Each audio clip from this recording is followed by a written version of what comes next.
together we worked on a project with another friend of ours, another colleague. We had won a contest for a microfilm contest. We won an award, the grand prize for this microfilm contest. And then, well, you explain it. Thank you, director. So basically, we came first for this microfilm contest, and we're very excited about this. And in the end, we thought, okay, let's try to see if we can do a project together again and see what we can come out of it. Because for the microfilm contest that we did, it was a competition that we had to film, and we had to write and film the ending of a story. So it's not like a complete story. Yeah, and it was a love story, which was something that like neither of us had kind of really worked on. I was kind of more into like horror, comedy type stuff, and then she was kind of into like, you know, other stuff, and then so it was like first time for us, and we won, so we wanted to do something else, kind of maybe different. But we're also trying to pull the wish list of 3 people together. So basically, Joe wants blood, violence, sex. I wanted to do a serial killer movie. And Jay, another of our teammates, he wants to do something more mellow, like a little love story kind of thing. Yeah, he wanted to do romantic comedy and stuff like that. And I want to do something with a social message. I'm the one who always want to make a movie with a little meaning behind it, because I feel like you can entertain with a lot of things, but if we are going to make a movie, it has to be with a special meaning. So in order to make everyone happy, we put all these wish lists together, like a little horror thriller, and then a little romantic comedy love story, and a social message together into Love Stalk. Basically is a genre with a thriller and drama, revolving around a story of social media and mobile phones, and has a little bit of love story in it, some kind of your elements in it, like a little blood and sex, a little bit, but it's still very mellow, and then that's why we do this project together. Yeah. And there's also another reason, because I think in Hong Kong, from a woman's perspective, and there are a lot of women or girls complaining that it's very hard to find a good guy in Hong Kong. Do you agree with that? I don't know whether you're married or not, though, or really in a relationship. It's so hard, from my experience anyway, to find a good guy in Hong Kong. And a lot of the women say the same thing. Yeah. And a lot of people also resort to using social media, online dating sites to do that. It's not a bad thing, and there are a lot of successful examples out of it, but we also want to tell people that it could be quite dangerous using social media to meet people online. Yeah, and also it's kind of funny when I was taking a look at like just in general romantic comedies, like where you see a lot of stalking going on in like these love stories, where like one person's kind of falling after another, one person's kind of like finding out everything they can, and it's funny how like you see that a lot of where it's like it looks sweet, it looks endearing, it looks romantic, but like you kind of twist it a little bit and it's kind of scary, like even in just general love stories and romantic comedy movies. So that was another thing that we could kind of play on, that like just by, you know, doing a little tweak, there's, you know, it could be kind of scary having like all that, you know, someone kind of like trying to do whatever they can to kind of, you know, get their eye on you and stuff like, or get you to kind of get their eye on them, you know. Yeah. So that was one thing we wanted to play around with the movie. So in a nutshell, we want to entertain with a special message behind it. Yeah, and have a little bit of blood. Social media, I think, is a big part of it. The issues with trying to date in Hong Kong is part of it. A big part of it is also just in general, kind of like addressing that there's so many expats in Hong Kong. You know, the movie, the main character is someone who's an expat who's come to Hong Kong from a foreign country and is now adjusting. It can be a culture shock for people, and there's a lot that Hong Kong being like a global world city and people from all over the world coming in and then trying to adjust. And you know, we thought that would be something that would be nice to kind of touch upon, to kind of show. So there's a lot of different elements, like, and observations as far as that, like love, being culture.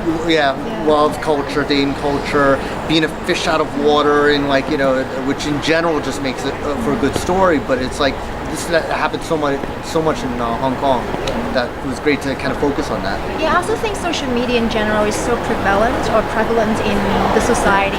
So everyone is always on the phone, everyone is always on social media, on various platforms of social media. Perhaps you are on Facebook, Instagram, Weibo, or like WeChat, for example. Yeah. And a lot of people are on multiple platforms. This is part of our life now. Yeah. So I think by telling stories revolving around social media and mobile phones just makes it so much easier for people to relate to. This is something that happens to me, to everyone as well. Yeah. In my life. Yeah, I mean, you see a lot of it in Hong Kong where it's just like literally people on the phones, like at the dinner table and stuff like that. It's kind of, it's become like, it's become acceptable culture to just have your phone there and then like middle of dinner table. We tried to touch upon that with the short film that we did, where we kind of showed from different different ways that like the people how they're checking their phones, but also kind of seeing like what's on there, and then also just kind of seeing like how someone could be kind of roaming through reality, but then kind of almost in this virtual world. And so that's something we want to develop even more in the feature film, like expand on. So we have like specific scenes of just showing like how people will be typing as they're walking across the street or walking down and zooming through through a crowd. So that's something we wanted to touch upon because it is something that is just so prevalent of our lives. I mean, even now, like I read somewhere that it's now a psychological. It's like almost like a psychological thing where like I think one out of every 3 people or 1 out of every 2 people in the industrialized world now has like anti-cell phone phobia. Like if you leave your cell phone at home, it's literally like I forgot something at home. I feel naked. It's like it's literally like a psychological issue now because it's so it's so prevalent. I mean, I know like me, if I forget my phone at home, it's like it's worse than leaving your wallet at home. It's worse than leaving your wallet at home. Yeah. Or when you lose your phone, it's just like I've lost my ability to contact the outside world. What will I do? How can I communicate to people? Kind of thing.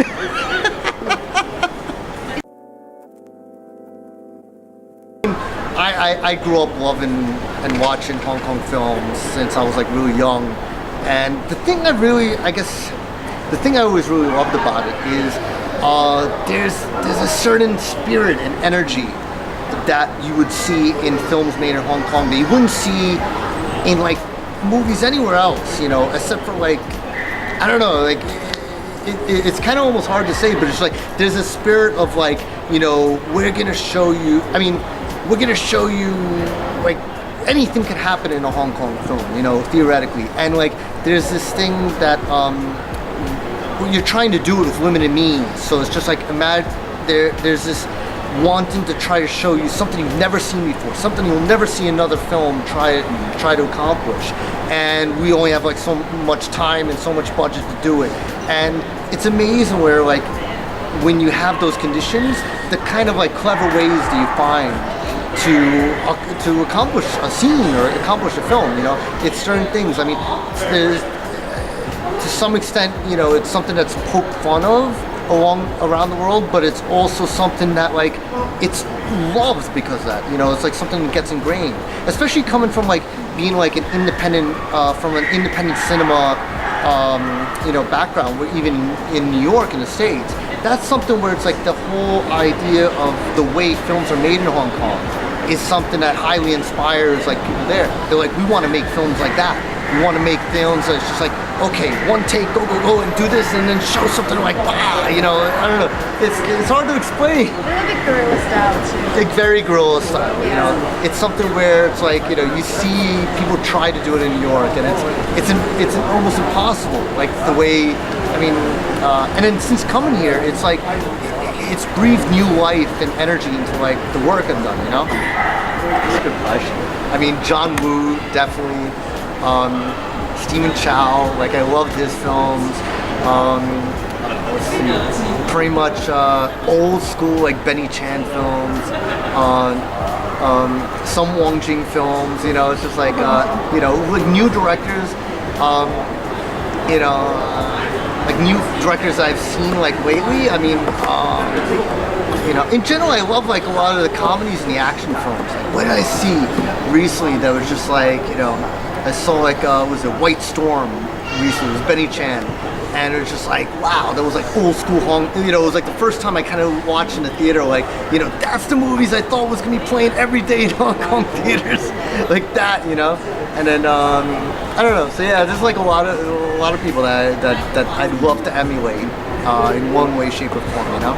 What about you? What kind of directors you like? My favorite director is Anthony Chan from Ilo Ilo Bama Machoiga Tenzitai. The choice is different from what Joe has mentioned about all the other directors. Primarily because I met him at a film festival in Macau. He is really my idol.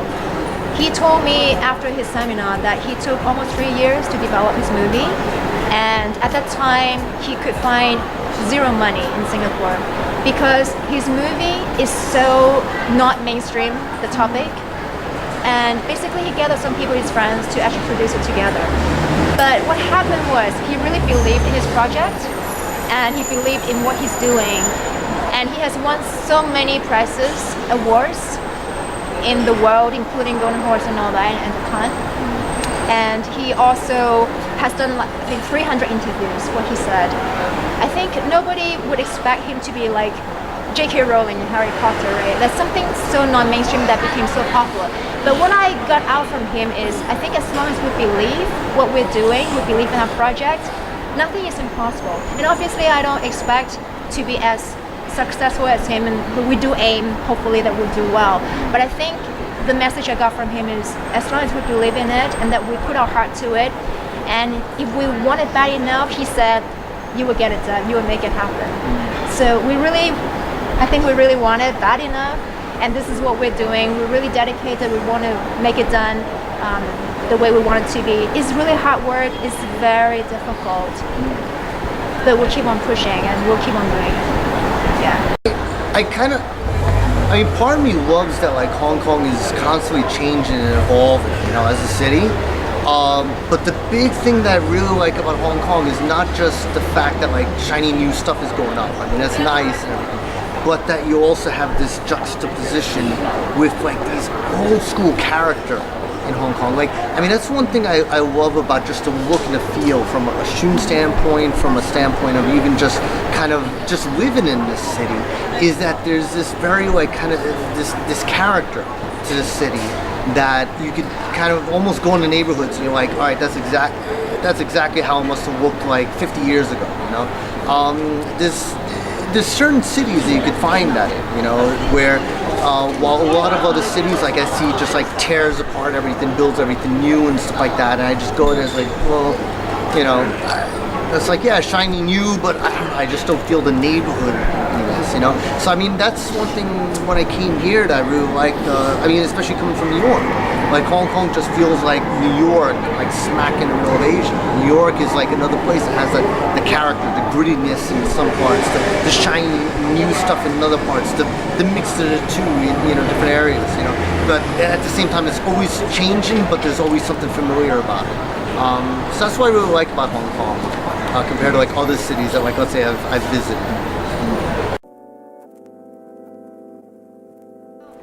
Two of the original people who started the project, the short film, are Singaporeans. But basically we're Hong Kong people, but we've spent some time in Singapore, so we're Singaporean. And we are proud of where we have lived in, where we came from. This is both Hong Kong and Singapore. And I think it's also unique because I think Singapore and Hong Kong are very similar, but they're also very different at the same time. I think it's interesting to put in some cultural elements in it. Again, this is an indie project. We want to put in a little bit more than just entertainment. Sure. We want to put in something interesting that makes people think a little bit. Yeah. And something that people can relate to as well. Yeah. I mean, like I was before with the whole expat thing, is people come from all different kinds of cities, and very rarely do they kind of, I mean, not all the time does somebody come from a city just like Hong Kong, so we wanted to be able to explore those culture clashes. Even though the cities are relatively like so close and there's like a lot of comparison that, you know, similar comparison that people make, it's kind of, there's a lot of differences in kind of like just the feel and the energy in both cities, and kind of having been to both, it's like it was kind of cool to be able to touch upon that. Where someone coming from Singapore to Hong Kong, it would be a little bit of a jump. There would be kind of like little clashes like that, and that's something we figure like people could relate to. Like whether they come from Singapore or Paris or Rome or something like that. New York is probably a little bit of easier adjustment, except for the weather. But that's another story. I'll take this question. Yeah, the producer will take that question. I want to say this. I think this is very important to the whole project. Is people who do independent films have certain characteristics.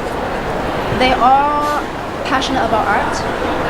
They have certain expectations about artistic integrity of a project, especially a film. Money is important, but it is definitely not the first priority. If that person is all about making money, then he or she should not be doing independent films. Should not. So shouldn't be in film in general. Well, it's the wrong industry if you're trying. Some people do make money out yeah, of it. some people do make a living out of it. But for independent films, I think it's very important that those people we work with have the same vision as we do. That we really want to make something not mainstream. We want to make a good project with certain artistic integrity. That we want to have full control of the story, casting, and how we promote it, for example. So when we select our casting crew, we go with that direction. We want people who understand what independent films are. This is about certain kind of principle in how we want to do a certain project. So people who keep on asking about how much do we get paid, when will we get paid, and certain questions like that are not people who should be working with us. Yeah. It doesn't mean that they will not get paid, but it's because the process is so different from a commercial films. It's just about bum. You make it, you get it done. For us, we have certain kind of